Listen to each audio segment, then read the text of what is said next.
Rob Seco Future Farm. Today's innovations, tomorrow's solutions. Hello and welcome back to the Rob Seco Future Farm. I'm your host, Jim Robinson, and I'm joined here with Ben Ford today. Welcome, Ben. Thank you, Jim. So Ben is our new Chief Technology Officer here at Rob Seco, and we are going to talk a bit about the hot hybrids of harvest. And so lots of yield data is coming in. We're more than halfway through harvest overall, some areas further ahead than others. But Ben, you've had a chance to walk through some corn so far here this fall. What are you seeing that's hot? What data is coming in hot? Tell us about your favorite hybrids so far. Yeah, Jim, when we really think about just the yield data coming in, the absolute top end yield levels that we're seeing here in some of these early plots, we have to start with 112-day RC6273 Power Core Enlist. This hybrid's really just equipped to really ring the bell and swing for the fences when we think these top productive acres. It does not need the high populations to drive that, and so we really are able to bring that west, along with the Goss's wilt tolerance that allows it to come into those irrigated acres and work well as well.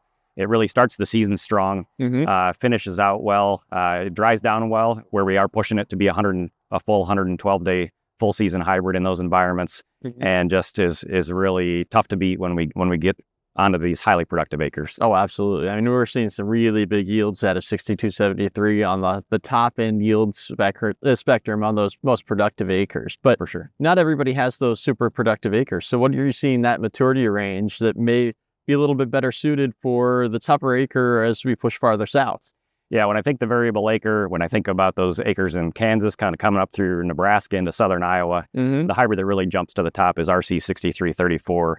It's got the Viptera trait, so where we're seeing some of that western bean cutworm pressure and some of that ear feeding, it really cleans up the ear nicely. But this is a hybrid that just brings a really impressive western toolkit, if you will. It's got the green stap tolerance. It's got the high pH tolerance to run across those acres where some of that variability is coming from pH spots through the field. We've got bacterial leaf streak, Goss's wilt, just all the things you need, including drought tolerance, to just do really well. And where we're kind of maxing out anywhere between that kind of 150 to 220 bushel yield range, 6334 just does a lot of things really well, brings a lot of really good standability and intactness to finish the season, and has really been impressive. Oh, exactly. And like you said, that Viptera trait is really paying this year. We've seen a lot of western bean cutworm pressure, and in some areas, some really early corn earworm pressure that Viptera trait will help take care of.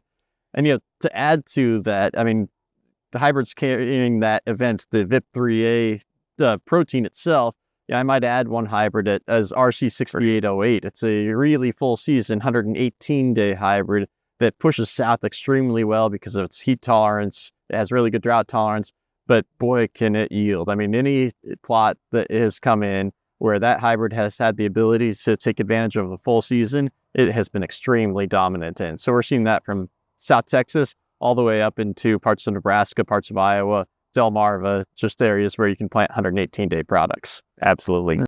As we look a little bit earlier than the 110 plus RM range, what else are we seeing that's really starting to trip our trigger for data that's coming in?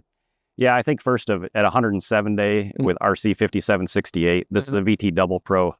One of my favorite hybrids to just peel back husks on in the fall because it's just got a really beautiful ear. High test weight grain, kind of that orange with a nice yellow cap type of thing. And if you're seeing the ear, or you're seeing those ears come in through the head, just a really impressive hybrid. This is one that just really works well across a range of different yield environments, across a number of soil types, east to west. When we really think about the type of year that 2026 might bring, and we don't know that, and you're really wanting to place bets on a hybrid that's just going to handle whatever's thrown at it, 5768 certainly worth putting a bet on. Oh, exactly. And it's really nice to have that hybrid, and especially where this year we'll have a full supply of it. We had a little bit of a supply hiccup last year on 5768. It's complement 5768 in a similar maturity. We have RC5859. That's a 108-day Power Core Enlist hybrid that complements with a lot of genetic diversity compared to RC5768. It's working really well in that moderate to extremely productive yield environment. From east to west, all the way from eastern Colorado to Pennsylvania. We've had great results with the hybrid so far. Yeah, certainly good to pair those two up and put both of them out there on your farm. Absolutely. So as we look to early things up a little bit even more, what else is starting to show up in the yield as we're seeing yield trials come in the early 100 range? Yeah, at 102 days, we have RC 5263. This is a power core enlist hybrid. Really is a hybrid you fall in love with early in the season. It just comes out of the ground really well. Great early vigor emergence. Progresses on to be a really attractive plant with wide dark green leaves. And so just one of those hybrids that you like when you see it early. You're always worried about those hybrids you fall in love with early as to whether they're going to kind of break your heart later on. But with good green snap tolerance, good disease package, good standability, there's just a lot of reasons this hybrid's going to continue to kind of deliver on that early promise, if you will. And so this is one where it works really well across a number of yield environments, but when we get it on the most productive acre, it really can stretch out and really kind of pull away from the pack. Oh, absolutely. I mean, we're seeing results out of southern Minnesota, northern Iowa, parts of Michigan and Ohio that are really productive acres where it's just walking away from everything else. That has been a fun hybrid to watch. You bet. Yeah. Now, if we move a little bit earlier yet, even, we're starting to get into more of those variable yield environments. We've got some really productive acres, but also some farms that just have variability. And that's where we're loving what we're seeing out of RC 4829 Power Core Enlist. It's a 98-day Power Core Enlist hybrid that has high yield capabilities, but really what sets it apart is its ability to handle that variability from the tough part of the farm. That might even be getting into central and western South Dakota, eastern Colorado, all the way across into Minnesota. We've seen some 300 bushel yields out of that hybrid. We've also seen some 100 bushel yields where it's really standing apart from its peers in that maturity. That's been a fun hybrid to work with. I know, being new, you haven't had a chance to see as many of the really early hybrids, but I can tell you that one hybrid that really caught our eye early this year was RC 4684. It's a 96-day Smart Stacks Pro hybrid that, the industry has really struggled for a number of years trying to find that right corn-on-corn hybrid that has the characteristics you're looking for. So we're looking for yield, but we're also looking for agronomics to be corn-on-corn. So we're looking for something that has good Gauss's wilt tolerance, good tar spot tolerance, a good overall standability, and 4684 is just a super clean hybrid, really good plant health, great agronomics that can take care of those corn-on-corn needs, and it's starting to come in on some early yield results that are really showing up in those plots.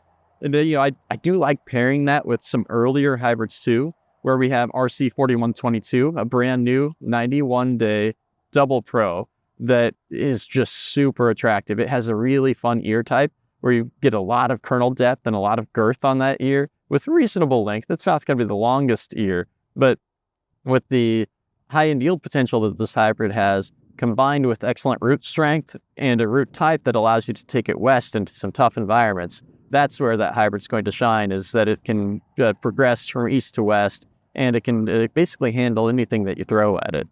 And just kind of wrap things up in that early RM range.